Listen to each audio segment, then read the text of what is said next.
आज से 7 साल पहले एक ऐसा यूट्यूबर आया जो उस वक्त की जनरेशन के लिए बहुत कूल था। अपने रोस्टिंग स्टाइल और अग्रेसिव टोन की वजह से उसने बहुत जल्द अपनी लॉयल फैन बेस बना ली। इस बंदे का नाम था डक्की भाई।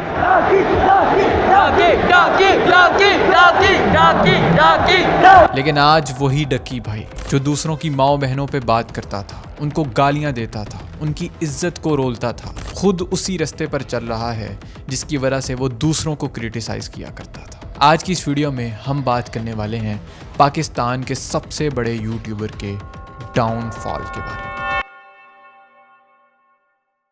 2017-18 का टाइम था जब डक्की भाई ने अपनी रोस्टिंग वीडियोस के जरिए एक अलग पहचान बनाई। उस वक्त पाकिस्तान में ऐसे कंटेंट क्रिएटर्स बहुत कम थे, ओवरऑल भी बहुत ही कम यूट्यूबर्स थे। डक्की भाई भी उन चंद एक यूट्यूबर्स में से था। वो हमेशा लोगों को क्रिटिसाइज और बोल्ड लैंग्वेज यूज किया करता था। तब की जनरेशन को ये सब चीजें बहुत कूल लगती थी। हर नई वीडियो में वो दूसरों को रोस्ट किया करता था, उनके कपड़ों से लेके उनकी पर्सनल जिंदगी तक हर चीज का मजाक बनाता था और लोगों को ये चीजें देख के बहुत मजा आता था क्योंकि पाकिस्तान की ऑडियंस ऐसी ही है। लेकिन डक्की का कंटेंट सिर्फ रोस्टिंग तक मशहूर नहीं था। इसकी वीडियोस का एक मेजर पार्ट अब्यूजिंग लैंग्वेज थी, जिसमें किसी की माँ, बहन या बेटी की इज्जत को रोला जाता था। उस जनरेशन के लिए शायद ये चीजें एक्सेप्टेबल थीं, लेकिन ये एक नेगेटिव और डेंजरस ट्रेंड और कल्चर को प्रमोट कर रहा था। डक्की भाई से इंस्पायर होके पता नहीं कितने लोगों ने यूट्यूब चैनल्स बनाए और वो भी सेम इसी ट्रैक पर चलना शुरू हो गए, लोगों को रोस्ट करना शुरू हो गए। रोस्टिंग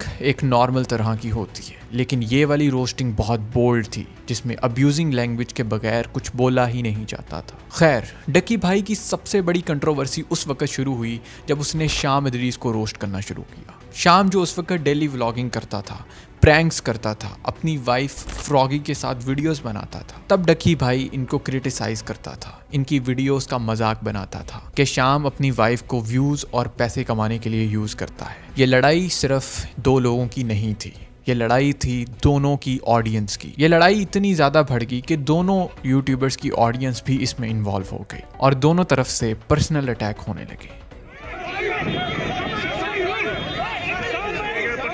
डक्की का माइंडसेट उस वक्त ये था कि जो बंदा अपनी वाइफ को व्यूज और फेम के लिए यूज करे, उसका कंटेंट घटिया कंटेंट है।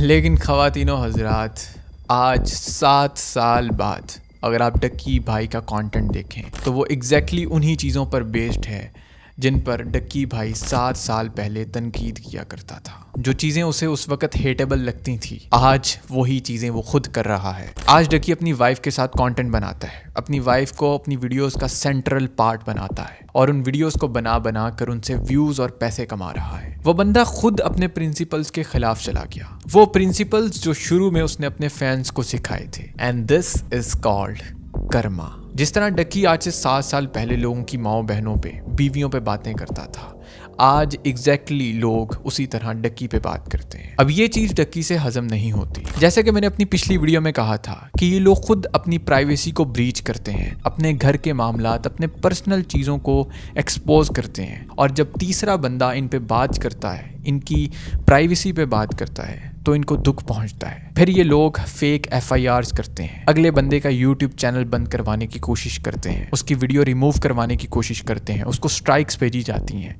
धमकाया जाता है। आप में से बहुत से लोग ऐसे हैं जो मेरी ये वाली वीडियो देख के आए थे। इस वीडियो के बाद बहुत से लोगों ने इन पे बातें करना शुरू कर दी एंड ये dark reality of daily vloggers वाली वीडियो इतनी ज़्यादा वायरल हुई थी कि ये वीडियो इन व्लॉगर्स ने भी देख ली। खैर, इस वीडियो के वायरल होने के 4-5 महीने बाद मेरी किसी ना किसी तरीके से डक्की से मुलाकात होती है। मैं खुद डक्की के पास नहीं गया था, मुझे एक आदमी इनके पास लेके गया था। तब मैं इन लोगों से मिला तो डक्की वाज लाइक, मैं आपको जानता हूँ, मैंने आपकी वीडियो देखी है, आपने हम पे वीडियो बनाई है।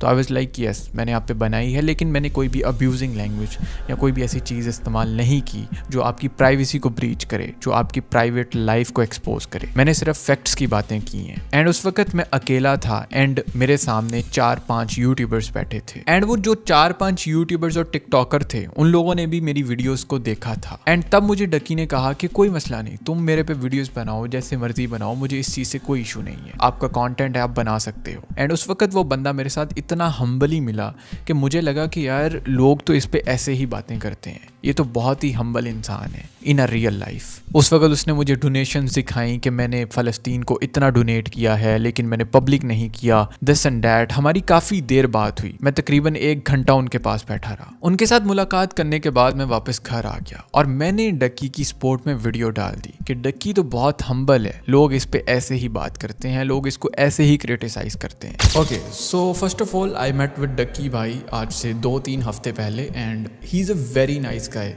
वेरी नाइस गाय, बहुत ही हम्बल, बहुत ही good and easy to talk बंदा है। लेकिन वो दिन मेरी लाइफ का सबसे बुरा दिन था क्योंकि उस दिन मुझे इतना ज़्यादा हेट रिसीव हुआ। हालांकि उस वीडियो में मैंने कोई क्राइम नहीं किया था, मैंने सिर्फ डक्की की कुछ तारीफ़ें की थी, लोगों को ये समझाने की कोशिश की थी कि वो बहुत ही हम्बल इंसान है, वो फ़लस्तीन को डोनेट करता है। शायद मैं उस वक्त ठीक था, मेरा पॉइंट ऑफ व्यू उस वक्त शायद उतना मैच्योर नहीं था, बट आफ्टर 6 मंथ्स मुझे पता चल गया कि इन लोगों की असलियत क्या है। जब मुझे हेट रिसीव होना शुरू हुआ तो मैं एग्जैक्टली समझ नहीं पाया कि लोग मुझे हेट क्यों कर रहे हैं, कि मैं डक्की की साइड ले रहा हूँ इस वजह से।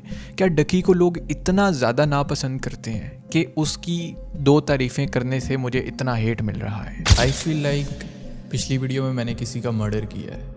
आई डोंट नो कि लोग इतना हेट क्यों दे रहे हैं, मुझे भी नहीं पता उसके पीछे के रीज़न। एंड मैं लोगों की सोच पे हैरान था कि स्टार्टिंग में किसी ने 10-12 बुरे कमेंट्स किए कि फेलेक्स बिक गया, इसको इतने पैसे मिले हैं ये वीडियो बनाने के लिए, दिस एंड दैट। और उनको देखने के बाद बहुत सारे लोग बुरे कमेंट्स करना शुरू हो गए और ज़्यादातर ऐसे लोग थे जो वीडियो पे आए, उन्होंने डायरेक्ट कॉमेंट सेक्शन ओपन किया और देखा कि भाई इसको हेट मिल रहा है, उन्होंने वीडियो सारी स्किप की, अपना कॉमेंट पास किया, डिसलाइक किया, अनसब्सक्राइब किया, चले गए।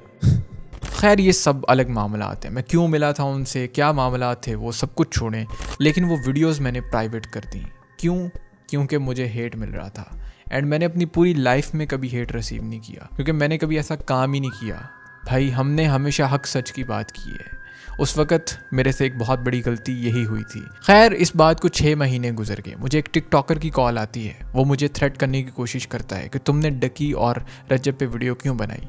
अगेन वही बातें कि मैंने कोई भी उसमें अब्यूजिंग लैंग्वेज या कुछ भी ऐसा यूज़ नहीं किया था, लेकिन फिर भी मुझे डराने की कोशिश की गई कि भाई आइंदा तुम्हारी वीडियो आई तो तुम्हारा वो हाल करेंगे जो तुमने सोचा भी नहीं होगा। आई वाज लाइक कि मैंने ऐसा क्या कर दिया है, मुझे ये फील हो रहा था मैंने किसी का मर्डर कर दिया है। उसके बाद मैंने इन चीज़ों से निकलने की कोशिश की। Obviously eight the end of the day आपको अपनी फैमिली को देखना होता है, आपको बहुत से मामलात देखने होते हैं। लेकिन वो बंदा मुझे कहता है कि मुझे डक्की ने कहा है कि इस बंदे को रोको। उस दिन मुझे पता चला कि इस बंदे की असलियत क्या है। इसके चेहरे पर एक मास्क है, उस मास्क के पीछे इसकी असल पर्सनैलिटी है। ये लोगों को डराता धमकाता है दूसरे लोगों के थ्रू ताकि खुद इसका नाम आगे ना आ सके। खैर मैं इन चीज़ों को ज़्यादा डिटेल में डिस्कस नहीं करना चाहता। खैर ये बात लिख लो कि इस यूट्यूबर का डाउनफॉल शुरू हो चुका है। इस बंदे के 8 मिलियन सब्सक्राइबर्स हैं और इसे 1 मिलियन व्यूज भी बहुत मुश्किल से आता है। इसका मतलब है कि लोग इसे देखना पसंद ही नहीं करते। ये वो बंदा है जो अपने ही प्रिंसिपल्स पे पूरा नहीं उतर सका, जो कल दूसरों को जिन चीज़ों पे क्रिटिसाइज करता था आज वही एग्जैक्ट सेम चीज़ें वो खुद कर रहा है। ये वो सारी चीज़ें हैं जो इसकी हिपोक्रेसी को बयान करती हैं। एंड शायद यही वजह है कि आज उसकी फैन बेस इतनी लॉयल नहीं है जितनी वो पहले हुआ करती थी।